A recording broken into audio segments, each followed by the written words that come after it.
Assalamualaikum warahmatullahi wabarakatuh. Sahabat RHP dimanapun Anda berada, jumpa lagi dengan channel informatif dan bermanfaat untuk masyarakat.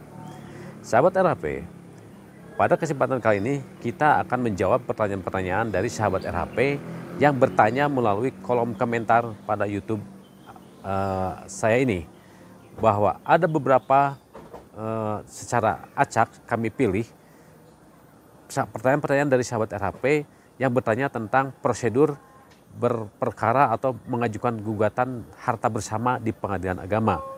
Selain itu juga ada juga yang bertanya mengenai prosedur berperkara tentang gugatan waris di pengadilan agama. Jadi mari kita akan kupas atau akan kita bahas mengenai yang pertama adalah prosedur berperkara di pengadilan agama mengenai gugatan harta bersama. Nah, sahabat RHP, prosedur untuk mengajukan gugatan di pengadilan agama ini, yang pertama adalah pihak berperkara atau penggugat datang ke pengadilan agama dengan membawa surat gugatan harta bersama yang ditujukan kepada ketua pengadilan.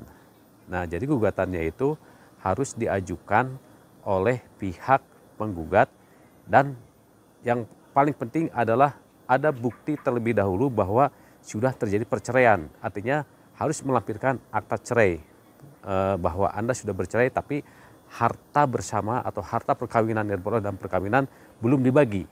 Nah, kemudian prosedur yang kedua adalah penggugat membayar biaya perkara ke bank yang jumlahnya sesuai dengan taksiran di meja 1 atau di meja pendaftaran. Nah, seperti tersebut dalam SKUM, kemudian menyerahkan surat gugatan yang disertai bukti slip pembayaran tersebut kepada petugas meja 1 untuk didaftarkan dalam buku register perkara. Bagi penggugat yang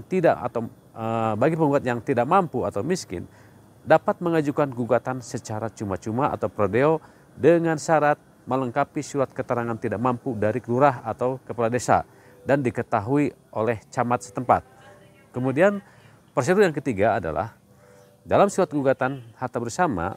Nah, tentunya gugatan ini kalau memang Anda tidak didampingi pengacara, Anda bisa nanti dibuatkan oleh Posbakum yang ada di pengadilan agama. Jadi Anda tidak perlu khawatir kalau seandainya Anda tidak bisa membuat gugatannya, nanti akan Anda dibuatkan oleh petugas dengan terlebih dahulu Anda diinterview, diwawancara, sehingga nanti dituangkan dalam gugatan oleh Posbakum. Nah, dalam surat gugatan harta bersama itu harus dijelaskan objek yang menjadi sengketa, seperti ukuran dan batas-batasnya untuk tanah atau rumah.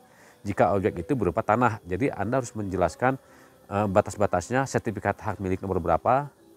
Kemudian apabila harta bersama itu berupa kendaraan, Anda harus melampirkan atau menyebutkan merek kendaraan tersebut, kode tahun pembuatan jika barang tersebut berupa mobil atau sepeda motor atau barang elektronik, dan kalau perlu dilengkapi warna dan lain-lain.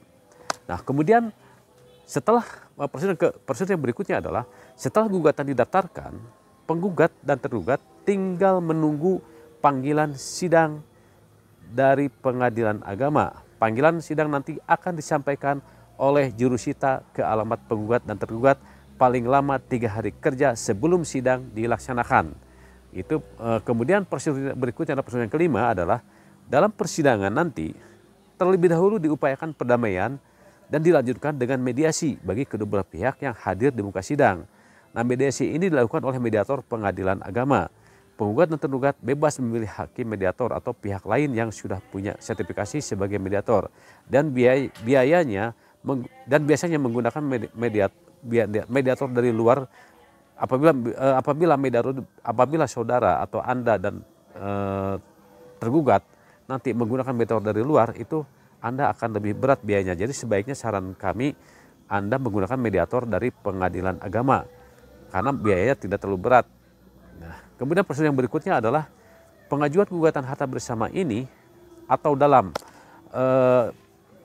persidangan pihak penggugat atau tergugat dapat menggunakan jasa pengacara atau advokat atau kuasa hukum insidentil. Jadi gugatan bersama ini Anda juga bisa menggunakan pengacara kalau memang Anda merasa tidak bisa menjalani proses persidangan ini. Nah, kemudian proses yang berikutnya adalah proses sidang. Nah, proses sidang ini dimulai dari upaya perdamaian yang dilakukan oleh mediator tadi, mediasi namanya. Apabila mediasi itu gagal, Kemudian dilanjutkan dengan sidang berikutnya adalah sidang pembacaan gugatan. Kemudian sidang berikutnya adalah jawaban dari tergugat. Kemudian replik dari penggugat. Kemudian sidang berikutnya lagi adalah duplik dari tergugat. Nah, pembuktian yang diajukan, yang dilanjutkan dengan pemeriksaan setempat, ini kalau untuk jadi kalau dalam harta bersama itu biasanya akan dilakukan pemeriksaan setempat, akan dilihat objek-objek sengketanya ini. Kalau misalkan ada rumah, ada tanah dan lain sebagainya, itu biasanya hakim pengadilan agama melaksanakan pemeriksaan setempat. Kemudian setelah itu ada pemeriksaan bukti dan saksi, kemudian juga akan dilanjutkan dengan kesimpulan, kemudian musyawarah majelis dan putusan. Nah, itu tadi tentang prosedur-prosedur mengenai gugatan harta bersama. Nah, bagaimana sekarang? Pertanyaan berikutnya adalah dari sahabat RHP yang bertanya mengenai prosedur berperkara gugatan waris. Nah, baik, akan saya jawab. Prosedur pertama adalah gugatan waris diajukan ke pengadilan agama oleh penggugat selaku ahli waris dan dapat pula menggunakan jasa pengacara atau jasa advokat atau kuasa insidentil. Jika menggunakan kuasa insidentil, terlebih dahulu harus mengajukan permohonan kepada ketua pengadilan agama untuk menjadi kuasa insidentil. Nah, kemudian ketua pengadilan mengeluarkan surat izinnya. Nah, prosedur yang kedua adalah pengajuan gugatan waris disertai dengan bukti kematian pewaris dari lurah, kepala desa, dan silsilah ahli warisnya, dan dipersiapkan pula dokumen bukti-bukti kepemilikan objek sengketa seperti sertifikat, akta jual beli, dan bukti kepemilikan lainnya. Kemudian prosedur yang berikutnya adalah dalam surat gugatan harus memuat secara lengkap objek-objek sengketa mengenai ukuran dan batas-batas tanah, merek kendaraan, kalau itu berupa kendaraan, dan tahun pembuatannya jika perlu dengan warnanya.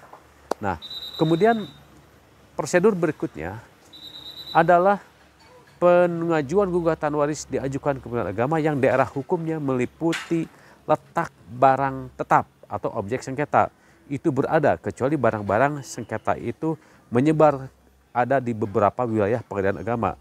Maka penggugat dapat memilih salah satunya pengadilan agama di mana objek sengketa waris itu berada. Kemudian proses berikutnya adalah penggugat membayar panjar biaya perkara melalui bank dan jumlahnya sesuai dengan taksiran pendaftaran di meja 1 atau di istilahnya SKUM ya. Kemudian yang didasarkan pada PP 53 tahun 2008 dan surat keputusan kedua pengadilan agama tentang panjar biaya perkara bagi yang sementara bagi yang tidak mampu atau kurang mampu, Anda bisa mengajukan gugatan waris secara cuma-cuma prodeo dengan melampirkan surat keterangan tidak mampu dari lurah atau kepala desa setempat yang diketahui oleh camat.